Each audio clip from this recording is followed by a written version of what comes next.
BlackRock, the company that secretly owns, well, just about everything. Never heard of them? That's by design. BlackRock is like the ultimate financial ninja, silent, powerful, and absolutely everywhere. We're talking about a company with $10 trillion in assets. Yes, that's trillion with a T. To put that into perspective, that's half of America's GDP. It's so much money that if they wanted to, BlackRock could probably buy their own country, or just casually rent the moon. So, who's the mastermind behind this global empire? Meet Larry Fink, the financial world's answer to a Bond villain, but instead of a white cat and an evil lair, he's got a supercomputer named Aladdin. Larry started out as a young political science student dreaming of power, but quickly realized that real power doesn't come from politics. It comes from controlling the money. So after a stint in banking and a little $100 million mistake that would have sent most of us into grave, Larry founded BlackRock in 1988. In just a few decades, he turned it from a boring investment firm into the most powerful company on earth. Now, you might be wondering, how does one company quietly take over the world? It's simple, by being everywhere and owning everything. BlackRock isn't just dabbling in finance. They've got stakes in media, tech, real estate, and even governments. They control 10% of all stocks traded worldwide and have their hands in the pockets of US banks, big pharma, and pretty much any major corporation you can think of. Oh, and did I mention they're also best buds with the Federal Reserve? That's right. When the 2008 financial crisis hit, Larry Fink was the guy Wall Street called to clean up the mess. And clean up he did, turning BlackRock into the go-to company for managing the assets of crumbling banks. It's like being the firefighter who starts the fire, then gets paid to put it out. But Larry didn't stop there. He wasn't content with just owning Wall Street. He had his eyes set on world domination.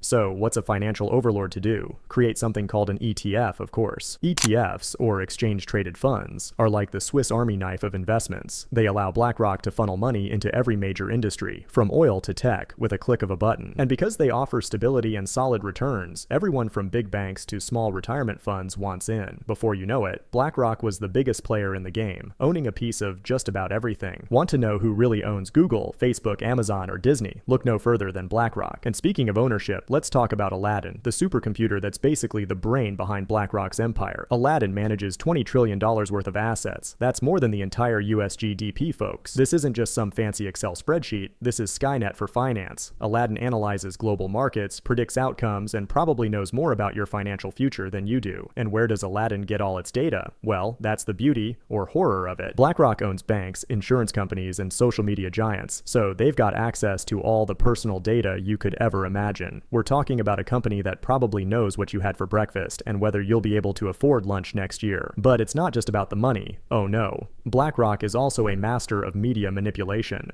Together with Vanguard, another investment giant, they own stakes in Fox, CBS, Comcast, and Disney. That means if you're watching the news, catching a movie, or scrolling through your social media feed, you're probably consuming content that's been indirectly influenced by BlackRock. They control over 90% of the media landscape, which might explain why you haven't heard much about them. After all, why expose yourself when you can just control the narrative? Now, if you're thinking, this sounds like a dystopian novel, you're not far off. BlackRock isn't just content with owning the world's wealth, they're also moving into real estate, buying up homes, and driving up prices like there's no tomorrow. If you're wondering why you can't afford a house, thank Larry Fink. BlackRock's strategy is simple. Buy up as much property as possible, jack up the rent, and watch the cash roll in. They profit when people rent instead of own, so why not turn the housing market into their personal piggy bank? But wait, there's more. Just when you thought BlackRock couldn't possibly have more influence, they've started getting cozy with China. In 2020, they became the first foreign company allowed to access China's mutual fund industry. That's right, BlackRock is now investing in and owning parts of Chinese companies, including those blacklisted by the US. So while you're sitting there worrying about TikTok, BlackRock is quietly funneling billions into the Chinese economy. And guess what? Most of that money isn't even theirs. It's yours, invested through your pension funds and bank accounts. And here's the kicker. While BlackRock is busy investing in authoritarian regimes, they're also leading the charge in the whole woke capitalism movement. Larry Fink has been telling companies to contribute to society or risk losing BlackRock's support. So if you've ever wondered why your favorite brands suddenly care so much about social issues, you can thank Larry for that too. It's all part of BlackRock's master plan to create a world where companies get rated on their social and environmental impact, while BlackRock itself quietly funds some of the most oppressive regimes on the planet. In the end, BlackRock is more than just a company. It's a global empire that's quietly reshaping the world in its image. They control the money, the media, and even the governments. So, the next time you wonder why the economy feels rigged, why housing prices are through the roof, or why everything seems just a little bit off, remember, BlackRock is probably behind it, counting their trillions and plotting their next move. If you liked this, check out my video on the Snow White trailer disaster or my quick 4x speed experiment with the algorithm. Thanks for watching.